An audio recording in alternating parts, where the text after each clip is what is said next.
ओम सभी को नमस्ते।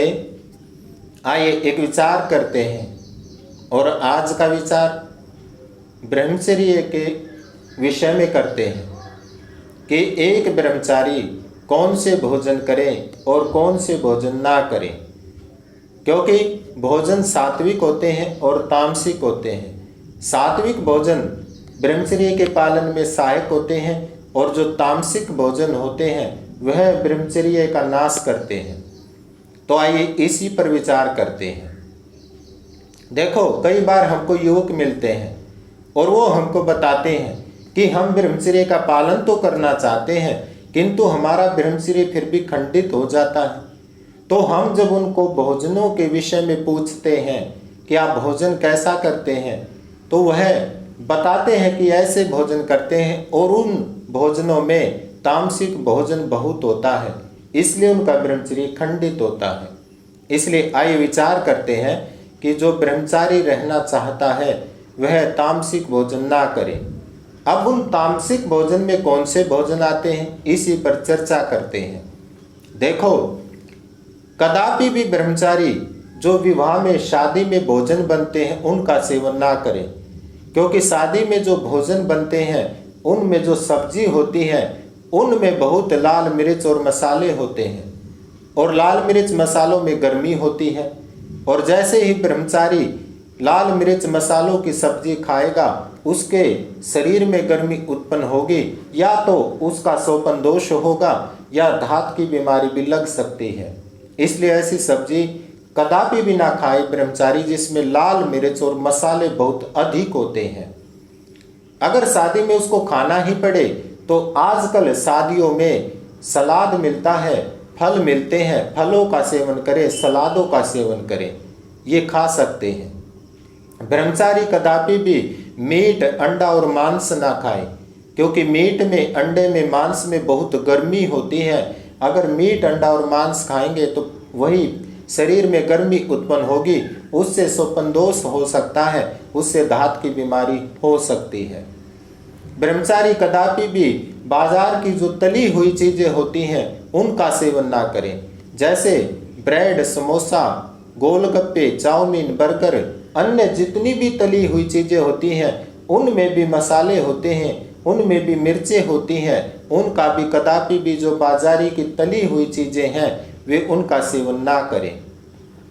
ब्रह्मचारी कदापि भी पेप्सी, कोका कोला कदापि भी ना पिए, क्योंकि इनके पीने से भी वो पेट में काट करते हैं, वीर्य को काट देते हैं, और वीर्य कट जाता है तो बाहर निकलता है, या तो सोपन दोष होता है या धात गिरती है।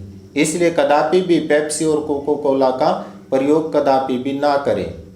ब्रह्मचारी जो डिब्बे में बंद होते हैं, जूस बहुत दिनों तक रखे रहते हैं, उनका भी सेवन ना करें, क्योंकि उनमें केमिकल होते हैं और वह भी ब्रह्मचर्य को खंडित करते हैं, उसकी रक्षा नहीं करते। ब्रह्मचारी कदापि भी चाय का प्रयोग ना करें। चाय में बहुत गर्मी होती है और जैसे ही चाय वह पीता है उससे गर्मी उत्पन्न होती है, सोपन दोष की बीमारी लगती है, धात की बीमारी लगती है। इसलिए चाय का सेवन कदापि भी ना करें। ब्रह्मचारी कदापि भी चूर्ण ना खाएं, क्योंकि चूर्णों में बहुत काट होती है। अगर वो पेट सफाई के लिए भी चूर्ण लेता है तो उससे भी वीर्य कटता है, बाहर निकलता है, उससे भी सोपन दोष हो जाते हैं। ब्रह्मचारी कदापि भी कोई नशा ना करे। जितने भी नशे होते हैं, बीड़ी, सिगरेट, शराब, तंबाकू आदि, हुक्का आदि, उसका कदापि भी सेवन ना करे। कोई भी नशा ब्रह्मचारी ना करे। और ब्रह्मचारी कदापि भी गर्म दूध का सेवन ना करे, क्योंकि गर्म दूध पीने से भी गर्मी उत्पन्न होती है, उससे भी सोपन दोष हो सकता है, उससे भी धात की बीमारी हो सकती है। और दूध में कदापि भी चीनी ना डालें, क्योंकि चीनी डालने से वह अधिक गर्म हो जाता है, उससे भी सोपन दोष होते हैं, उससे भी धात की बीमारी लग जाती है। इसलिए जितने भी ये तामसिक भोजन हैं इनका ब्रह्मचारी त्याग करें। इनका त्याग करने पर ही वीर्य की रक्षा हो सकती है। अब ब्रह्मचारी किन भोजनों का सेवन करें उस पर चर्चा करते हैं। देखो, बिल्कुल सात्विक रोटी हो, अच्छी रोटी हो, और रोटी को बिल्कुल ठंडी करके खाए। ब्रह्मचारी सब्जी बड़ी सात्विक खाएं, कैसी सब्जी खाएं, उसका छोंक भी अगर लगाएं तो उसमें नामात्र हरी मिर्च डाल सकते हैं, टमाटर डाल सकते हैं, जीरा डाल सकते हैं। ऐसी सब्जी का प्रयोग करें और उसको ठंडी करके ही खाएं, कदापि भी गर्म सब्जी ना खाएं। ब्रह्मचारी ठंडा दूध पिए, उसमें चाहे तो खांड डाल सकते हैं। अगर उसको मीठा पीना चाहते हैं तो उसमें खांड डाल सकते हैं, तब उस दूध का आप सेवन कर सकते हैं। कदापि भी गर्म दूध ना पिए।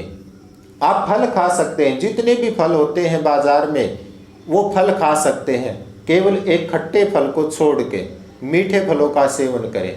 आप जूस पी सकते हैं, वह जूस कैसा हो, ताज़ा फलों का हो, उस जूस का आप सेवन कर सकते हैं जो ब्रह्मचर्य का पालन करते हैं या करना चाहते हैं।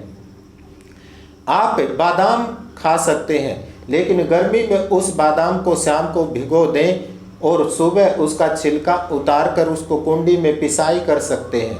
उसमें साथ में सौंफ डाल सकते हैं, उसमें छोटी इलायची डाल सकते हैं और उसकी खूब पिसाई करके लगभग आधा घंटा एक सूती कपड़े में रख के उसमें पानी डाल के उसको अच्छी प्रकार से फिर जब उसका शेक बन जाए तो उसमें आप ठंडाई मिला सकते हैं, उसमें मिला के अच्छी प्रकार से उसको पी सकते हैं। यह ब्रह्मचारी के लिए ठीक होता है।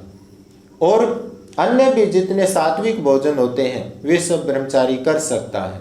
रोटी के साथ, सब्जी के साथ सलाद ले सकता है, किंतु सलाद में प्याज का सेवन ना करें, क्योंकि प्याज तामसिक होता है, वह भी वीर्य की रक्षा में लाभदायक नहीं होता, नुकसान करता है। इसलिए जितने भी सात्विक भोजन हैं उनका ब्रह्मचारी सेवन करें और जितने भी तामसिक भोजन हैं उनका त्याग करें, क्योंकि सात्विक भोजन ब्रह्मचर्य के पालन में साधक होते हैं और जो तामसिक भोजन होते हैं वे सब बाधक होते हैं। और आप अगर ब्रह्मचर्य का पालन करना चाहें किंतु आप तामसिक भोजन लेते हैं तो कदापि भी पालन नहीं कर सकते।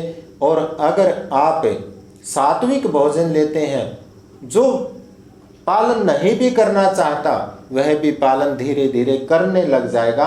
सात्विक भोजन में वे सात्विकता होती है, वे शक्ति होती है। इसलिए ब्रह्मचारी सात्विक भोजनों का सेवन करें और तामसिक भोजनों का त्याग करें। इसी से आप ब्रह्मचर्य का पालन कर सकते हैं। इसी के साथ अपनी वाणी को विराम देता हूँ। ओम शांति।